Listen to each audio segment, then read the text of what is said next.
Hola, buenas. En el vídeo de hoy voy a intentar explicaros en qué consiste un espacio vectorial, en tanto como su definición, como su concepto, como su manera de entenderlo, etcétera.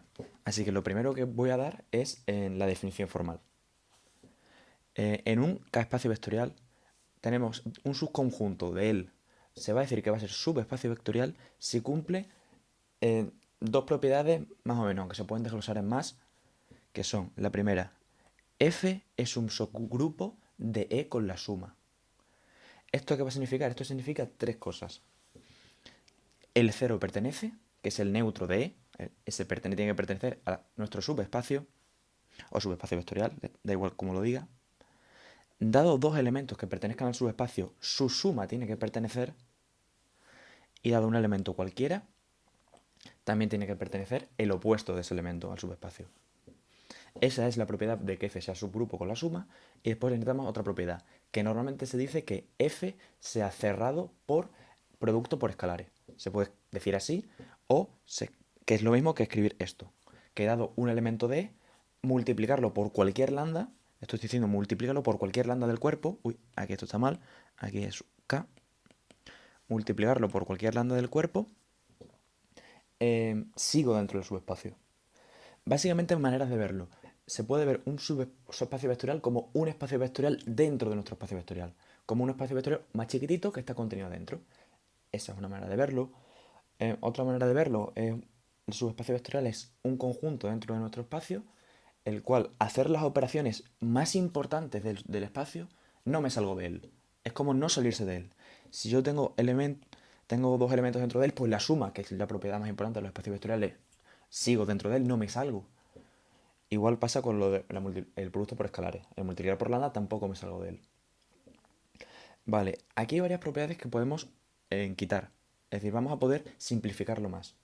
¿Por qué? Porque, por ejemplo, esta propiedad de aquí. Esta propiedad de aquí no hace falta que la pongamos. Porque, dado la propiedad de que es cerrado por productos escalares, en concreto, si el lambda vale menos uno, que es lambda, siempre está el menos uno en nuestro cuerpo, ya que siempre está el uno y siempre tiene que estar el opuesto del uno, que va a ser el menos uno. Entonces, si el lambda vale menos uno con la propiedad de que es cerrado por productos por escalares, tendríamos que si E pertenece a F, entonces menos E pertenece a F.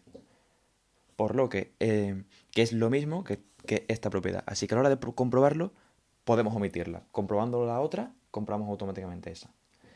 Y también se podría omitir, en algunos casos y un poco entre comillas, si el lambda fuera cero, entonces dado un E que pertenezca a F, entonces sabemos que cero por E tiene que pertenecer a F.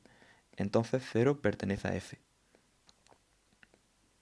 Entonces, si nosotros probamos lo mismo, probamos la del lambda, también parece que estamos probando esta de aquí. Y sí, es verdad, pero hay que tener un poco de cuidado. Porque si hacemos eso, lo único que tenemos que poner en la definición es que el F tiene que ser distinto del vacío. Porque si el F fuera vacío, entonces esa propiedad no implicaría automáticamente que el cero pertenezca a F. No, tendríamos que incluirlo por otro lado. Entonces por eso a mí me gusta dejarla, porque aunque se puede probar con otras maneras lo del cero, podemos omitirlo, a mí es una propiedad que me gusta comprobar de vez en cuando, porque es una propiedad muy importante que a veces se olvida, entonces me gusta dejarla como propiedad, sin omitirla. Entonces, yo cuando quiero probar que algo es un subespacio vectorial, hay que comprobar eso. El cero pertenezca, que dado 2 la suma pertenezca, y que dado uno lambda por él pertenece al subespacio. Vale. También se puede ver un subespacio vectorial eh, de esta manera, que es con esta proposición que ahora probaremos. Que si F es un subespacio, sí y solo si F es cerrado frente a combinaciones lineales. ¿Eso qué va a significar? Que dados dos elementos que pertenezcan a F, cualquier combinación lineal de ellos, es decir, cualquier lambda por E más mu por V, siendo mu y V, que diga lambda y mu, cualquier escalar del cuerpo, eso sigue perteneciendo a F. Eso será que es cerrado por combinaciones lineales. Pues eso es lo mismo, solo probando esa propiedad ya probamos que es subespacio. Es, a mí me gusta menos a la hora de probar me gusta probar las otras porque suelen ser más sencillas, son más demostraciones, pero más pequeñitas demostraciones. Esto así como más largo, más de golpe, me gusta menos, pero es importante verlo y importante también tener ese concepto de veo algo y digo, hostia, me imagino combinaciones lineales, como conceptos mentales más rápido. Y es importante verlo. Pero bueno, no podemos decirlo y quedarnos tan alegres, hay que demostrarlo. Primero hacia la derecha, o hacia allá. Pues yo ahora supongo que F es un subespacio y voy a probar que cualquier combinación lineal suya pertenece. Esto es sencillo. Dado dos elementos que pertenezcan al subespacio, por un lado, yo sé que lambda por E va a pertenecer a ese subespacio para todo lambda. Es la propiedad que he cerrado frente a producto por escalares. Y por la misma razón, mu sub v pertenece al subespacio para todo mu perteneciente al cuerpo. Es lo mismo.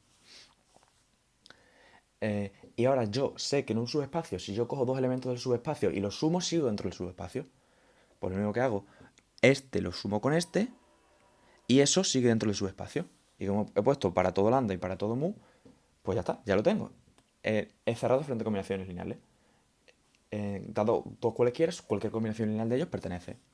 Vale, esa era fácil. Ahora, hacia el otro lado, si he cerrado frente a combinaciones lineales es subespacio.